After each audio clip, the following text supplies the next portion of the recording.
सो अब हम अपना नेक्स्ट टॉपिक पढ़ते हैं जिसका नाम है application of uniform circular motion.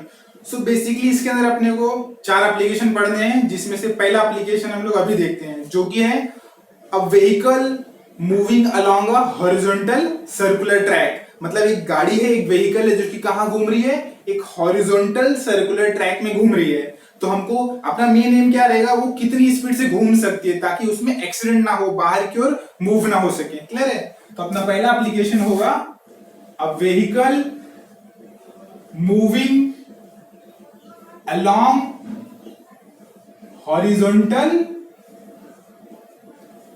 circular track। Clear है? तो हमारे पास एक व्हीकल है जो कि क्या कर रहा है, हॉरिजॉन्टल सर्कुलर ट्रैक पे मूव हो रहा है। तो सबसे पहले हम लोग देखते हैं हॉरिजॉन्टल सर्कुलर ट्रैक होता क्या है। क्लियर है? तो let us suppose this is my horizontal circular track. क्या है ये मेरा? एक हॉरिजॉन्टल सर्कुलर ट्रैक है। क्लियर है? और इस ट्रैक का ये मेरा सेंटर है और इसी ट्रैक पे मेरा व्हीकल मूव हो रहा है। क्लियर? लेट अस सपोज ये मेरा क्या है, व्हीकल है और ये व्हीकल क्या कर रहा है, इस सर्कुलर ट्रैक पे मूव हो रहा है। अगर ये व्हीकल इस सर्कुलर ट्रैक पे मूव होगा तो क्या होगा, ये व्हीकल क्या परफॉर्म करेगा, सर्कुलर मोशन। क्लियर है? अगर आप अच्छे से ऑब्जर्व करें, ये अगर व्हीकल अगर इस पे घूम रहा है तो क्या परफॉर्म करेगा, वो सर्कुलर मोशन। क्लियर है? और इस सर्कुलर मोशन का रेडियस क्या होगा, इस सेंटर और व्हीकल के बीच का जो डिस्टेंस होगा वो क्या हो जाएगा, इस सर्कुलर मोशन का रेडियस हो जाएगा। क्लियर है?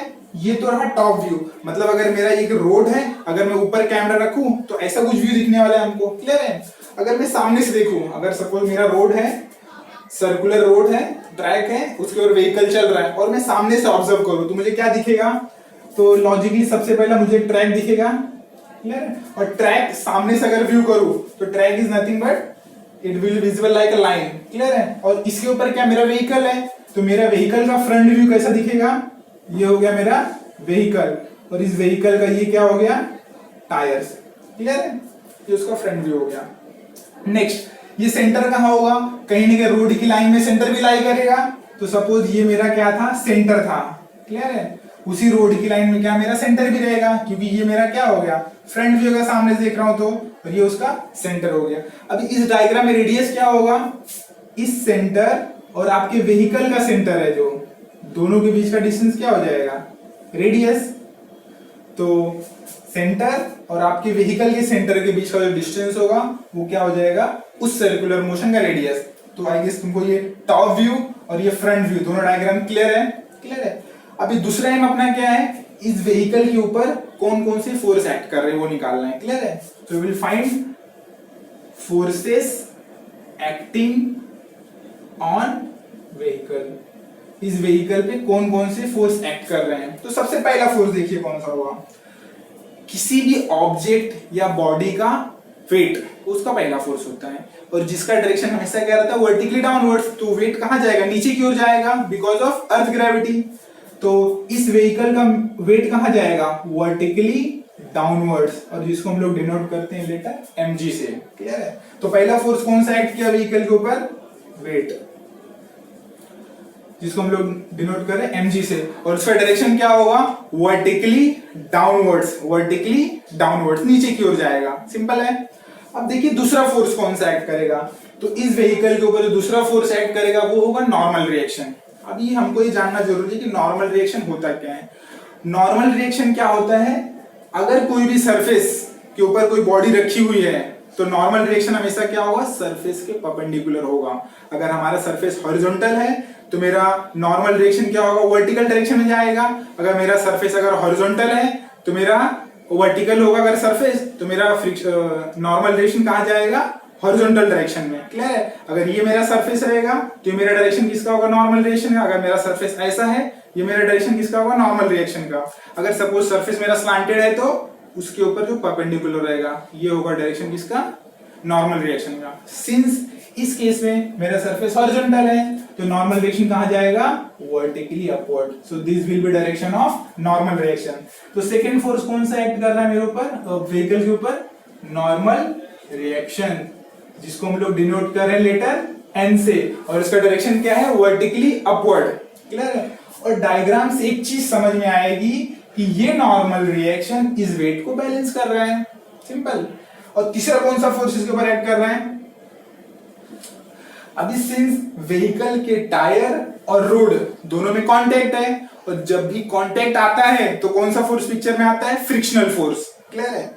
और फ्रिक्शनल फोर्स का डायरेक्शन इंपॉर्टेंट है, तो याद रखना अगर दो बॉडी कांटेक्ट में है तो फ्रिक्शनल फोर्स आएगा, और फ्रिक्शनल फोर्स का डायरेक्शन हमेशा मोशन के अपोजिट डायरेक्शन में होता है। अगर मेरा व्हीकल आगे की ओर जा रहा है तो फ्रिक्शन कहाँ आएगा? पीछे की ओर आएगा। तो always remember frictional force is always opposite to direction of motion. तो अभी इस केस में अगर मेरा व्हीकल सर्कुलर ट्रैक पे घूम रहा है तो वो क्या करेगा? It will try to skid outward, बाहर की ओर स्लिप करने की कोशिश करेगा, बट रोड और टायर के बीच का फ्रिक्शन उसको जाने नहीं देता बाहर, उसको रोक के रखता है। इसका मतलब मेरा फ्रिक्शनल फोर्स कहाँ आएगा? अंदर की ओर आएगा, क्योंकि व्हीकल क्या कर रहा है? It is trying to skid outward. So मेरे फ्रिक्शनल फोर्स का डायरेक्शन क्या हो जाएगा? ये Fs। तो तीसरा फोर्स कौन सा हो गया? फोर्स ऑफ स्टैटिक फ्रिक्शन, जिसको हम लेटर Fs से डिनोट कर रहे हैं, बिटवीन रोड एंड टायर। ये तीन फोर्स एक्ट कर रहे हैं हमारे पास। पहला वेट वर्टिकली डाउनवर्ड, दूसरा normal reaction perpendicular to surface, इस केस में अपवर्ड डायरेक्शन में, और तीसरा फोर्स कौन सा एक्ट कर रहा है? फोर्स ऑफ स्टैटिक फ्रिक्शन, और इसका डायरेक्शन क्या है? Toward centre. अब इधर इंपॉर्टेंट क्या है? इसको हम लोग स्टैटिक फ्रिक्शन क्यों बोलते हैं? क्यों? Because it is trying to avoid the outward skid, गाड़ी को बाहर की ओर जाने से रोक रहा है। मेरी गाड़ी क्या होगी? बाहर की ओर स्किड करेगी, और ये जो फ्रिक्शनल फोर्स है ये क्या कर रहा है? उसको स्किड होने नहीं दे रहा है। जो टायर और रोड के बीच का फ्रिक्शन है वो गाड़ी को बाहर स्किड करने नहीं दे रहा है। It is preventing the outward skid of vehicle, इसीलिए इसको हम लोग क्या बोलते हैं? Force of static friction. Hopefully तीनों क्लियर है, कौन कौन से फोर्स एक्ट कर रहे हैं, क्लियर है। नाउ हम लोग कोशिश करेंगे कि सब में रिलेशन निकालने का। तो सबसे पहला हमारा नॉर्मल रिएक्शन किसको बैलेंस कर रहा है? mg को। हमारा नॉर्मल रिएक्शन वेट को बैलेंस कर रहा है, तो मेरा पहला इक्वेशन क्या हो जाएगा? n is equal to mg, simple, this will be my first equation. दूसरा इक्वेशन अगर हम निकालने की कोशिश करें, मेरा फ्रिक्शनल फोर्स कहाँ जा रहा है? सेंटर की ओर। अगर मेरा फ्रिक्शनल फोर्स सेंटर की ओर जा रहा है तो एक और फोर्स होता है जो कि सेंटर की ओर जाता है, इसको हम लोग बोलते हैं सेंट्रीपिटल फोर्स। तो कहीं ना कहीं इस केस में सेंट्रीपिटल फोर्स कौन प्रोवाइड कर रहा है? ये फ्रिक्शनल फोर्स। तो इस स्टेटमेंट में दो तरीके से बोल सकता हूं कि frictional force is providing the centripetal force, मतलब मेरा फ्रिक्शनल फोर्स किसको प्रोवाइड कर रहा है? सेंट्रीपिटल फोर्स को। या तो मैं ऐसा भी बोल सकता हूं कि ये फ्रिक्शनल फोर्स किसको बैलेंस कर रहा है? सेंट्रीफ्यूगल फोर्स को। देखिए सेंट्रीफ्यूगल फोर्स क्या होता है? जो फोर्स बाहर की ओर जाता है उसको हम लोग सेंट्रीफ्यूगल फोर्स बोलते हैं। तो इस केस में उसको कौन बैलेंस कर रहा है? Frictional force. तो इस स्टेटमेंट को दो तरीके से हम लोग बोल सकते हैं। या तो मैं बोल सकता हूं कि frictional force is providing the centripetal force, और my frictional force is balancing the centrifugal force, clear है। तो इस फ्रिक्शनल फोर्स का फॉर्मूला कितना हो जाएगा फिर? देखिए हमारे पास सेंट्रीफ्यूगल फोर्स के तीन फॉर्मूले थे, कौन कौन सा?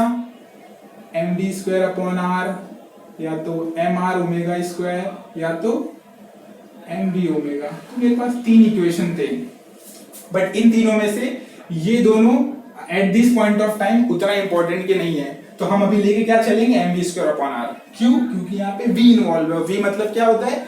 तुम्हारा जो व्हीकल है कितनी स्पीड से घूम रहा है। तो out of this three equation हम लोग मेनली फोकस करेंगे mv²/r से, क्लियर है। पहले इक्वेशन कैसे आया? नॉर्मल रिएक्शन ऊपर जा रहा है, वेट नीचे जा रहा है, दोनों ने बैलेंस किया, तो n = mg। दूसरा इक्वेशन कहां से आया? Fs, जो कि मेरा फोर्स ऑफ स्टैटिक फ्रिक्शन है, उसने क्या प्रोवाइड किया? सेंट्रीपिटल फोर्स, या उसने किसको बैलेंस किया?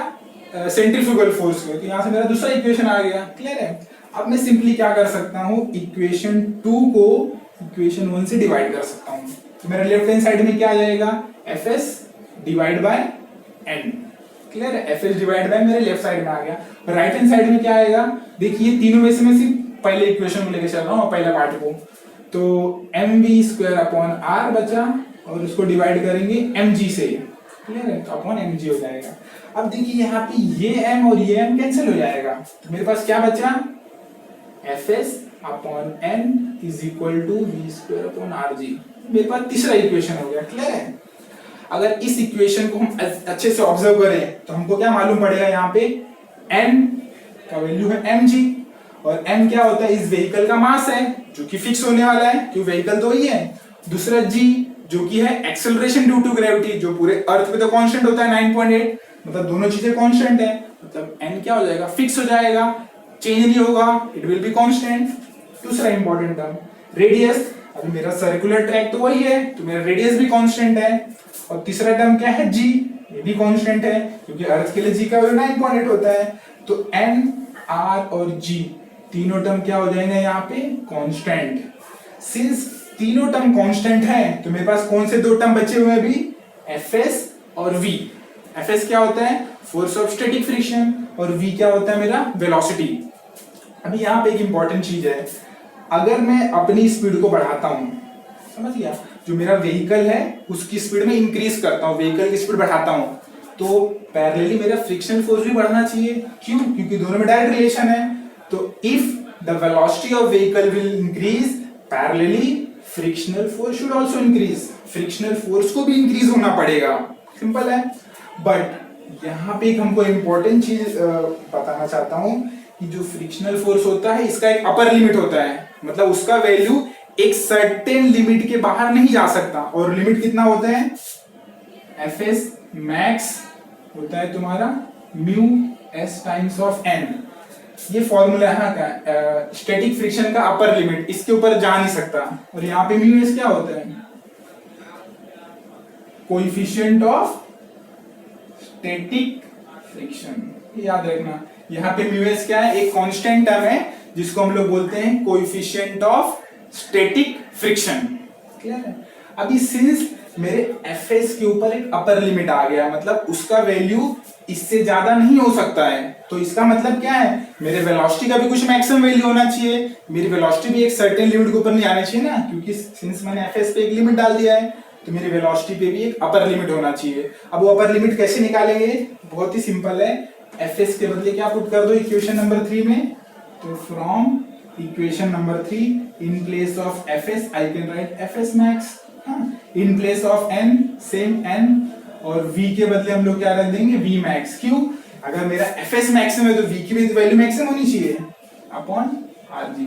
अब इससे देखो हमको Fs मैक्स का वैल्यू मालूम है, कितना है, mu s times of n upon n is equal to v max square upon rg। यहाँ पे n और n कैंसिल हो जाए, सिर्फ म्यू s टाइम, और उस तरफ क्या बचा है, v max square upon rg। इतना टर्म हमारे पास बचा हुआ है। अब हमारा इंटरेस्ट यहाँ पे क्या है, v मैक्स का वैल्यू निकालने पे, तो पूरे rg टर्म को यहाँ पे लाता हूँ, तो mu s rg is equal to v max का स्क्वायर।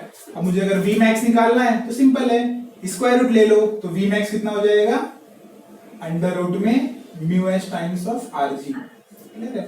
तो ये हो गया मेरा मैक्सिमम स्पीड, कितना आ गया, v max mu s times of rg। इसका मतलब क्या है, मैं अपने व्हीकल को इस स्पीड से ज्यादा नहीं ट्रैवल करा सकता। अगर मेरी स्पीड इस स्पीड से ज्यादा हुई तो मेरा व्हीकल क्या हो जाएगा, आउटवर्ड डायरेक्शन में स्किड हो जाएगा और एक्सीडेंट हो जाएगा। क्लियर है? तो ऑलवेज रिमेंबर, ये मेरा मैक्सिमम स्पीड का फॉर्मूला है, कहां पे, on a horizontal circular track. Clear है? हमारा स्पीड इसके ऊपर नहीं जा सकता, और speed should be restricted with in this. Minimum 0 भी हो सकता है, अगर आप व्हीकल को स्टॉप भी कर दोगे तो कहीं नहीं आने वाला है। So there is no limit, there is no minimum limit, only there is maximum limit. तो अपना व्हीकल एट मैक्स इतना जा सकता है। क्लियर है? तो आप इसका स्क्रीनशॉट ले सकते हो।